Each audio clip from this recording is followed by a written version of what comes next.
Hey guys, welcome back to another episode of Mabimpressions. Today I want to talk about Book of Travels. We're going to go over a summary of the game, the gameplay, the presentation, the pros and cons, and my final verdict on if I recommend it or not. So make sure to stay to the end for my final rating. First of all, it was developed and published by Might and Delight. I want to thank them for the review copy. However, all thoughts will be my own. If you guys are interested, I am, cutting in a bunch of gameplay here. I'll be putting a link in the description to my Let's Play channel. You could watch the full unedited stream we did on it. It's very interesting. We had a lot of people from chat come on in, gave you some tips, and we talked about the state of the game and what needs to be changed. And my dog is barking and crazy over there. All right, so the game released on October 11th, 2021, and it is currently going for $29.99 US. However, there is a 20% discount if you guys want to get it right now. So let me quickly go over the story. Basically, you're going to be creating a character. You get to make your own backstory. I'll go over more of that in the future, but you end up on the Braided Shore Peninsula, which is a world of, farmers, peasants, but also a little bit of royalty there. They have a bunch of mystic creatures. Not a lot. It's mostly like humanoid bandits, but people are able to use spiritual energy and, get different buffs that way. It's an interesting world, and I do highly implore, if that sounds anything interesting at all, you should read a little bit more about it to see if that whole setting is for you.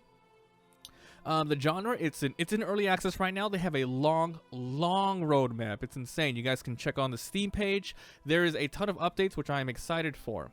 It's going to be a single player game. It's an MMO, open world, but here's where it gets a little crazy. It's point and click, highly narrative, but there's a lot of loot and some combat. So I know it sounds weird, but hear me out. I was also a little like, I don't know about this game, but the more I played it, the more I wanted to try more stuff. I understood it more. It really appealed to me. So who is the target audience for Book of Travels? Well, I would have to say it's for more chill players. This is a very slow game. It's definitely a long-term character build. There is permadeath, but it's very, very hard to die, and you do get extra chances to survive. But just so you guys know, there is permadeath, but maybe not worry about that too hard. It's highly narrative, so people who love story, love world building, this is for you. And it has a pretty okay in-depth RPG and skill learning curve. Let's move on over to the gameplay section. Okay, so the majority of the time in this game, you're going to be exploring, doing quests. You're going to be getting loot and rewards and multiplayer co-op. Like I said, long-term character growth. Let's go in depth with some of the mechanics. So let's start with character creation. So in this game, you have a nickname, which almost everyone can see, and then you have a first name and a last name, pretty much your main name and your family name. And this game, when you create your character, you cannot specifically choose the first name and the family name. You have to press a dice to keep re-rolling, and that's to keep it very thematic with the game. And the reason being this way is because the game highly relies on lore and, slight character interaction, sometimes major character reactions, and your name is absolutely part of it. There are skills where you can hide your name and people can learn your name, and then there's a lot of things you can do with that. So you get your character, you get to choose one of the forms, which is basically like what you are attuned to. So, oh yeah, the North Wind, or I'm very good at mechanics, or mysticism, etc. There was a lot of stats where I would click over it like, oh, I want more luck in my character. This is going to be fun. I'm going to have a luck build. At the very, launch of the game, this is only a couple days after it's launched, there are a lot of stats that are just not implemented yet. So you can put stats on, but there's very big words that says feature not implemented yet. So take that as you will. You might want to try the game out a little bit later once it's updated more. But yeah, there's a lot of things, but you're kind of focused down a couple of things just because it is early access. So after you create your character, it's going to say, how did you get on the island? Were you kidnapped? I don't remember, etc. So no matter what, you are going to end up on the shore of this island, and this is where the game is going to make it or break it for some people. This game has absolutely almost no hand-holding in this tutorial. You start on this island and you are pretty much told the basics. This is the controls. You know, left click, walk, right click, run. You have energy, you have health, you have lives. You have to make sure you rest by sitting. You can click on this to pick up, you know, gather materials. But then other than that, you're like, what do I do then? So you have to just walk around the island, see what other, you know, people are doing on the server. And the servers aren't that big, but I'll talk about that later. But the game highly rewards discovery. Now, I was talking with the chat while playing this, and I came to the conclusion Book of Travels is going to be best played in one of two ways. Somewhere in between could work, but I feel like these two extremes is going to be awesome. Either play the game not knowing a goddamn thing. Don't look up, like, okay, you can learn the, you know, the genre and everything like that, but don't look up a Wikipedia. You know, don't ask for help. You go in and you simply learn. That is one of the huge joys and experiences of this game. Going in completely blind. And the second one is, yeah, have an idea of what you're going to be doing to save time and with co-op. So know what you're doing with Wikipedia and stuff, or going 100% blind. And of course, everything is always better with friends if that's what you want. So like I said, no hand-holding tutorial. With that being said, you are going to figure out sooner or later, you're going to talk to NPCs and they're going to be like, yeah, you know, a lot of them are going to just, you know, talk about the world, like, oh yeah, the spiritual, you know, this is my master, he teaching me how to gather. And then you're going to get led to a town, the small villages. The village is pretty robust. There's guards there, there's kids there, there's villagers, you know, spear fishing, whatever, what have you, farmers. Did I say farmers? And they're gonna be like, okay, you want to go to this temple, and then you're gonna go to this temple, and then you're gonna be talking to some creatures. And this is where the game starts to, I guess, quote unquote, pick up a little bit, because you can be stuck on this island quite a long time if you aren't sure what to do. But once again, you know, there's no rush. You know, do what you want. Explore everything, but once you talk to these guys, they're going to give you some direction, like, oh, here is a teleport ability. If you ever get lost, just pick up a dandelion and use this skill and you can teleport back to, you know, home base, etc. And then they're going to say, like, oh, to continue the tutorial, go over here, go to the west side of the island. And then they're going to, you know, go through that, and then you're free to pretty much do what you want. So how do you get experience, and pretty much just what are you going to be doing? So like I said, it's open world, and right now there's no like crazy end game. As you know, as a matter of fact, it launched in a state called Chapter 0. This is basically launch, testing out the game, ironing out bugs, and then they're going to be adding a lot more stuff. I highly recommend you guys check out the map that they have. It can show you like two of the areas of the gigantic continent that is available to explore at the moment, because the whole thing is one giant continent and a ton of small instances in there, and then which is shared with like a lot of other people on your server. And then it's showing you like a darkened gray area of what is to come. So it's very, very awesome. So yes, you get experience by doing things like talking to characters and observing things. What do I mean by observing things? When you hover over to something, depending on your character's like perception, I don't think it's called 100% perception, but something like that. You hover over it, and then your character learns more about this world, because it's from the perspective of an outsider. So you don't even know the language. So if you go up to a sign, you're not going to be able to read it, but then you do get some knowledge. So the whole goal of the game right now, as it is, without, you know, the end goals, is just leveling up your character, learning about the world, and just getting used to the game loop, which is talk to people and get quests and level up, and sometimes do co-op with other people. I want to quickly talk about logging quests, because at the moment, how it stands, it's a little weird, and some can say it is to the detriment of the game, or it just builds immersion. So to get quests, you just talk to NPCs, and then they will sometimes just say, hey, someone stole something here, I don't know what's going on, and then you're going to hear a musical chime. That chime lets you know, yeah, I just got a quest. I triggered a flag. Now I can go ahead and either, you know, go destroy something, find something, talk to someone else to continue the quest. However, there is no journal mechanic in the game, and I don't know how I feel about that. Someone in the chat was talking to me when we were discovering that, and he said, oh yeah, there's no journal thing, but what people like to do is we have this external doc where people pretty much write up a Excel sheet where anyone can copy it, the templates, and then use it on their own, and then log in a sheet like you would do like in an old school video game manual. You know, you would flip to the back and it would have the little note page there. So you have to keep track of all of your own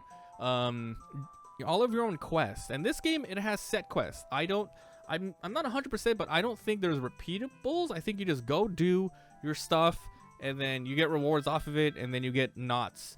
The game has a lot to it, and I'll try to go through a little bit more quicker, but basically, yeah, you log quests, you get loots, there's a ton of trading things, and with trading, you're going to be bartering with NPCs. There is no gold in the game, just value. So if you want to purchase like some boots from an NPC that costs let's just say 50, it's worth 50.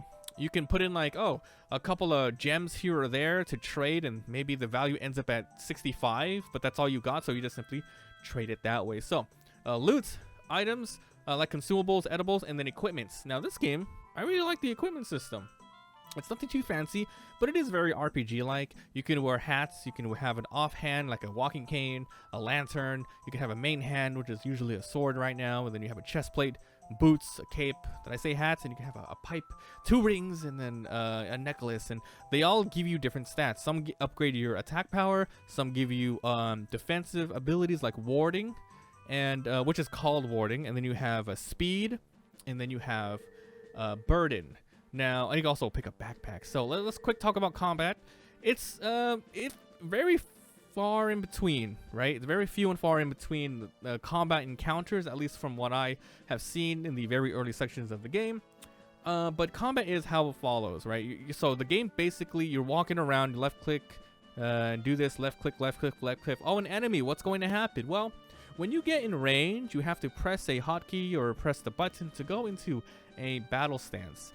And then after the battle stance, if the enemy is in your range of attack, then you start to go in an automatic like charge up for your attack. So it slowly goes up, and it's percentage based. So you're gonna see a number go up, and you can click that attack button whenever you want, and then that specific percentage, you know, will go and attack. So you can wait and go 100%, but it really depends on your character's speed stat and how much burden you have, and then depending on how much force and ward you have, it's kind of like who can kill each other first. It's like, you know, it's risk reward, but also you can be super safe. You just have to have good equipment. So so that's the combat. And there's like other stats in the game, of course, for like running around. Like you can get your mechanic skill up. Sometimes there's gear stuffs on the ground, or maybe you need to open up some sort of a lever, and then you need to have this specific thing, and you pretty much activate it. And if you have enough of that stat, you open it. Like a rock shows up, like a gigantic boulder, you need strength. So do you have enough strength? And then whether or not you do, you open it or you don't. Now this is where it gets a little interesting. I want to talk about the co-op section. Oh man, co-op in this game, I'm gonna say it was enjoyable from what I've tried, and it reminded me of Journey. I didn't specifically play Journey, but I am aware of how the co-op in that one works, whereas it's a game where there's no dialogue. There might be emotes or something, I'm not entirely sure, but there's no dialogue. I'm talking about Journey, and then you play co-op with this one character, and you guys are just in the same world together, and you slowly solve puzzles, and then you go through the land together, and at the end, you know, without saying a word, you don't know their name, you know, you're never gonna see them again, you split up. It kind of felt like that here, though you can, you know, partner up with friends if you want. I think one of the cool experiences of this game is finding a random person and joining a party with them. Now, in this game, you don't have text boxes. You don't press enter and then type, oh, hey, my name's blah, blah, blah. You want to party up? No. It's cool. If there's a character near you, you can see them on the map. As long as they're in your instance, you can see them on the map. And when you're near them and you stay near them for a very close vicinity for a small amount of time, you end up auto-partying, which is interesting. And you can travel to different areas together. But the main part of partying is just having a companion. They and you can combine your skills. So, oh, I only have 3 strength. I need 5 to open this. Oh, wait, you have 2. Let's pull our stats together, and we opened it up. There was a really cool instance where I just didn't know what to do, so I was just running around. I found this one person, this girl. Oh yeah, you can communicate, girl avatar. You can communicate with emotes in the game. So I ran up to her and I put a heart, and she put a heart too. And I was like, okay, I'm following you. So then I just ran along beside her, and then she kept giving me emotes like arrow here, arrow there. So then we went to a place, and then there was a door she couldn't open. I helped her out, and we jumped in. And it was a very cool experience. It was darkness in there. Luckily, she had a gigantic lantern to help us out. There were some NPCs in there, some enemies, and a bunch of loot. Unfortunately, it was early access, so the story didn't end well. Our first date, I disconnected. It was so sad. I disconnected. I relogged, but then I didn't know what server I was in anymore, and she probably just left. So, hey, we had a great time. We went through a small adventure, but then it was over. And that's just one of the types of experiences you can have in this. There's a lot of exploration. You can travel the countryside, walk right into some bandit territories, be really careful. But like I said, it's an early access game, so there's, the world will feel empty at times, but that's just maybe the state of the game. I really hope it gets bigger. So that's the gameplay. Wow, the gameplay section. Don't worry, I won't take longer for these other sections, I promise you. Okay, so presentation. It's 2D sprites for the most part in a 3D plane going up and down. It's okay. I really wish that there was some sort of 3D map and it played in isometric instead. I think it would have been way better, but then again, it wouldn't be a point and click. But then it's a game that wants to be an MMO, and it kind of is. But like, the camera is static, one angle, and you're going behind things all the time, behind doors, behind rocks. It's really annoying, but you get used to it. But at first, it's like, oh, it's such a turnoff, right? And my God, the graphics. Does it look good? Well, I don't know. And the reason I don't know, it's because it was dark the whole time. I probably should have mentioned this in the gameplay section, but the time of day in the game, night cycle, day cycle, it depends on your server time. So I'm playing in the US, and I was playing at nights. So this is just a terrible idea overall. It's, it's immersive. It's like Animal Crossing. Oh, you got to go to the shop before it closes, before Tom Nook shops closes at 8. Here, I don't know if anything specific is tied to time, maybe later, but the day and night cycle is, and it's so freaking dark. I couldn't enjoy the scenery. I played for a couple of hours and it just stayed dark the whole time. I talked to people in chat, they're like, yeah, it's not good. So I had to purchase like a lantern in the game and then, go from there, but I did not like it. So I don't know much about the graphics. I won't be able to tell you if it looks great or not. For the most part, it was quiet. There are some pretty cool sound effects like rustling of critters, and you could really hear the surround sound of them pitter-pattering. So yeah, there's that. But yeah, I don't remember many tracks going on. Okay, so the pros and cons. Let's talk about this. Okay, so what did I like? Okay, so first of all, this is great. It caters to classic point-and-click RPG fans. The co-op is minimalistic. You guys, you have a unspoken bond. I think that's going to really drive a lot of single player people to jump on in. Like I said, you can play with your friends, but I think both experiences will be awesome. It's a long-term game, so it's it's gonna be worth your money if this is a game you spend dozens of hours on, because the more you grow your character, the more wealth you get, the more different weapons you get, armors you get, and more importantly, skills. Like I said, there's like building skills, so you can craft like a campfire, shelters, temporary ones that is, and you also get like new magic abilities. Like I was able to find one from an NPC that made me like I did like a giant smoke attack, so I was invisible. Like I went invisible. It was pretty sweet. And this game is chapter 0. Look at the updates if you're interested, because it's very exciting what they have planned. They have like pets coming up. They have a lot more new skills, areas. It's very daunting. Looking at it, it's like, wow, they have a lot planned. However, I feel like with this type of game and the updates that they want, it's going to take forever. I want to say minimum 2 years. And this is being optimistic. I'm not hating on it. I'm just saying like it's probably going to be like 2 years until it's going to be version 1.0 ready to go. So what did I dislike and what would I change? Well, like I said, it's early access, and I talked about the updates, how long it might take. There's some bugs and a lot of content just not there yet. A lot of the skills aren't there, like the luck thing. And some bugs happened where I picked stuff up, it wouldn't go in my inventory. Sometimes I used up an item, but it wouldn't go out of my inventory. Did I say that? I might have did. It's 3 a.m. Feels good, man. One of the things where I disconnected quite often, but it wasn't an easy and obvious way. It was a subtle one where I can still move around and I can still click things, but nothing was being updated. So I disconnected a couple times and they had to restart the whole game, and then it came back to there right away. Another thing I disliked is the time of day, how it being your server time. I want to maybe come home and play this game every night at 8. I want to be dedicated to this game and play at 8. But if I do that, I will never, ever experience the morning in the game and appreciate how it looks. They need to get rid of that. It's immersive for sure, but it's really it's gatekeeping a lot of people from that. And who knows, if they end up doing time-based quests, then absolutely they can't get to there. And the journal system, like I said, is okay. I feel like one way they could remedy that, the journal system not being in the game and people having to use outside Excel sheets, is implements it in the game. But you can do it in a innovative way. You can do it the more lore-based way. You go to a merchant and purchase the book. Wow, you can purchase the journal book, and you can act like a regular journal. Press J, copy all the NPCs, or make it just like how it is now, but in the game, where people use an Excel sheet within the game. I think that would be very, very lore-inducing. It would be awesome. And my last thing that I just didn't like that much was there's not many people online. Servers are very, very, very, very, very, very, very small. 6 to 8 people, I think it was, per channel.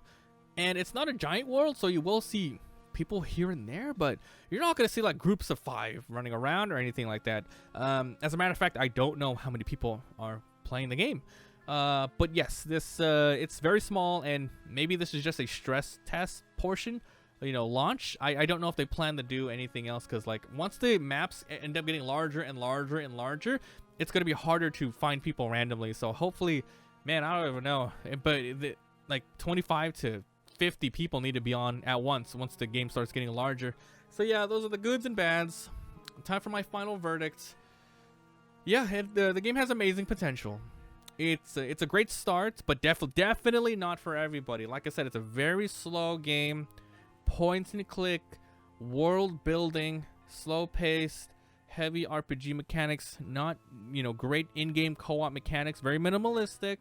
But once it's out of early access, I think it's gonna be a wonder to play. It's gonna be one of those games that's gonna have a cult following, because it's just one of those social experiment type of games, somewhat, for the most part.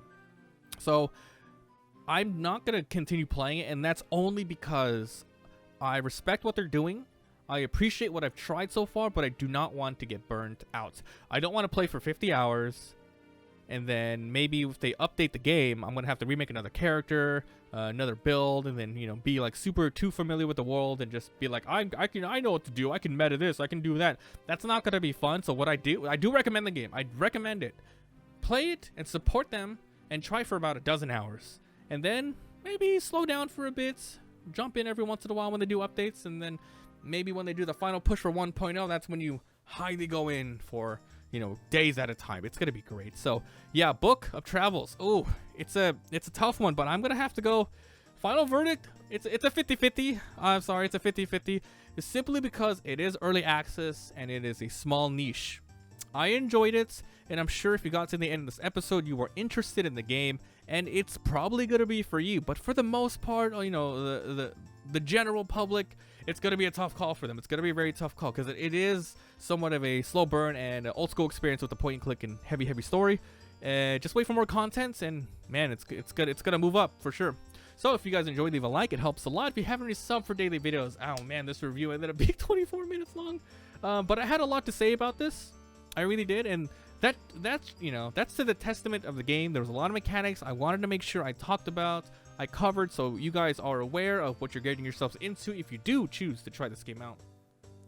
If you have any other questions, please leave it in the comments and I'll try to answer it. Like and subscribe, dudes. I upload daily reviews.